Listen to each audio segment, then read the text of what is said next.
The legendary M1 is not only one of the most famous sports cars of the 1970s, but a pioneer that shaped BMW's M division. For BMW, the M1 personifies its stature as the highest expression of automotive art. The M signifies all engineering projects BMW deems of substance, while the 1 stands for the importance in the automaker's engineering history. Built out of a desire to replace the 3.0 CSL race cars, the M1 was envisioned as a state-of-the-art road car transformed into an all-out racer. Unfortunately for BMW and the M1, it arrived in the late 70s, as the pendulum of public opinion swung away from silhouette cars. BMW M1s languished in the corners of garages and collections, undervalued and misunderstood for decades. But time is all that automobiles like the now legendary M1 require. Enthusiasts eventually warm up to remarkable vehicles from the past, and they finally receive the love they deserve. Today it takes a small fortune to get your hands on a BMW M1, with the best examples demanding higher prices at auctions and private sales. The BMW M1's spark may have glowed and faded in the past, but here are the reasons why this car was a worldwide sensation and why it continues to shine once again. 11. The M1 was the first official M-badged BMW.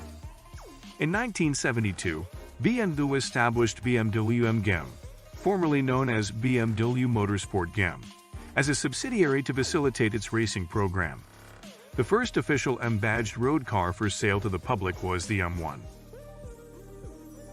The M1 may have been road legal, but its power and excellent driving dynamics made it feel like a race car. BMW M eventually evolved from a race car builder into a producer of BMW's highest trim models.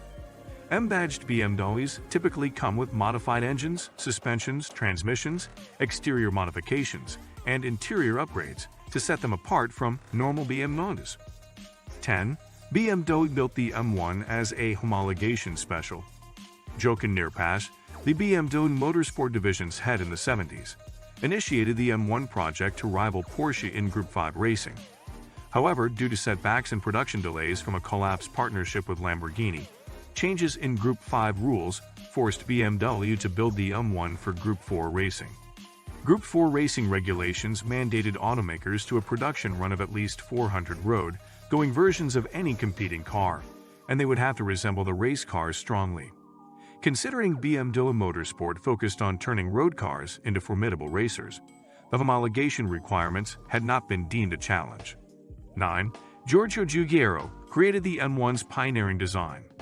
The M1's shape traces back to the 1972 BMW turbo concept designed by Paul Bracq, noted for his incredible work at Mercedes-Benz, Peugeot, Citroën, and BMW. With the M1, Giorgio Giugiaro created a timeless design and a pioneering body type that cemented the car's place in automotive history. Giugiaro successfully presented an impressive combination of aesthetics and sportiness through the M1's dynamic and striking wedge shape.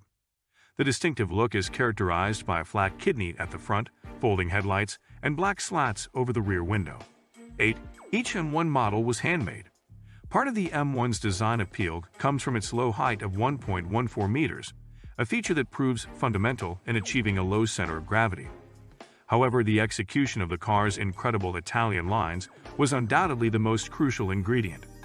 After Lamborghini's financial troubles, Etal Engineering and Marchesi stepped up to complete the fiberglass body design and chassis for the M1 project. The companies hand-built every model on homologation specifications according to Group 4 regulations, delivering a total of 460 examples. 7. The M1 boasts BMW's first mass-produced mid-engine layout. Jochen Neerpasch stressed that the M1 was to be strictly mid-engine, a decision that set the table for BMW's first mass-produced mid-engine model.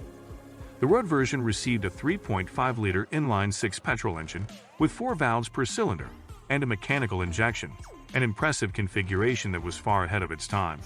BMW's M division utilized the M1's empty weight of 2,866 ohms to create a mid-engine concept with the ideal weight distribution necessary for the car's outstanding handling characteristics. The high-performance M1 was the first product from BMW Motorsport GmbH, making it the trailblazer for all the iconic models that the division has built over the years. 6. The M1 signified Teutonic performance. To date, the pure performance data of the M1 is evident and undeniable. The petrol engine delivers 277 up and 243 pound-feet of torque, while the impressive 159 miles per hour made it the fastest German road sports car in the 70s. Internally designated as the M88, the engine's long-standing success ensured it served as the basis for the engines that BMW eventually fitted in the M600, M35i, and the first M5 model. BMW optimized all aspects of the M1, ensuring this exceptional athlete handles the challenges of the track while mastering all the requirements for a road license. 5. BMW devised a one-make championship for the M1. Aside from the homologation specials, the M1's legendary status was guaranteed by the M1 Pro Car. Jochen Neerpasch introduced a one-make championship for the M1 Pro Car to enter Group 4 classification in the World Championship for makes. The BMW Pro Car Series was a spectacular racing series that ran as a support category for most European Formula One races in 1979 and 1980. The series allowed the 5 fastest drivers from Grand Prix practice sessions to race against well-known racers, private drivers, and up-and-coming talents. Furthermore, the crowds got the opportunity to see their favorite drivers in close action for more than one race on the weekends. 4. The M1 campaign at the 24 Hours of Le Mans. The success of the BMW Pro Car Series spawned various M1 racing versions that competed in national championships, such as the American INSA GTO Championship and the German Automobile Racing Championship. Other versions also campaigned at the 24 Hours of Le Mans between 1979 and 1986. Unfortunately, the M1 Pro Car did not post a memorable campaign in the years it participated. Marcel Mignot and Manfred Winkelhock finished 6th in 1979, the best result throughout the campaign. Nonetheless, the numerous competition form M1 models are now some of the most popular collector's items. 3. The M1 achieved slight success in Group B racing. Rallying was fast becoming a popular sport in the late 70s, and Riso BMW France realized an opportunity to boost the M1's publicity, since most French rally championships ran on the tarmac. The M1 Rally carried over specifications and parts from the M1 Pro Car Series, but the engine got modified to produce 424. Although the Rally model offered more power than any other rally car upon its debut, the race car was plagued by a slew of early tournament retirements.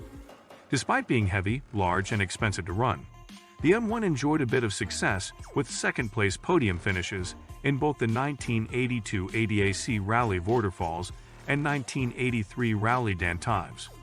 Like many of the greatest classic sports cars, the M1 was developed out of BMW's desire to participate in motorsports. In the late 70s, BMW wanted to create a competition car to participate in Group 5 racing, where it would face off against its arch-rival Porsche. The result was the M1. 2. The M1 is the only true supercar BMW ever built. The conception, construction, and racing career of the BMW M1 were far from trouble-free, but it remains one of the most legendary BMWs ever built. Introduced as street-legal racing cars, the M1s went a little further to offer supercar equaling performance. In addition, BMW and Jochen Neerpasch had to tackle their inexperience in designing and building a mid-engine supercar with the newly formed M division. Eventually, BMW and most gearheads have come to appreciate the M1 for what it is, a superb machine both to look at and to drive. 1. The M1 Pro Car featured in the BMW Art Car series. The M1 was not exactly a commercial success for BMW, but the legendary car made history through the BMW Art Car series. French auctioneer and hobby race car driver Hervé Poulain trades the BMW Art Cars as works of art, and they are practically priceless. American pop artist Andy Warhol stamped the M1's popularity by elaborately decorating the exterior design of a version of the Pro Car. According to BMW, Andy Warhol's designed M1 is revered as one of the most valuable BMW M cars of all time. This particular Pro Car holds significant provenance, having competed in the 1979 24 Hours of Le Mans as the first instance of BMW performance art. Like, comment, share, and subscribe to my channel.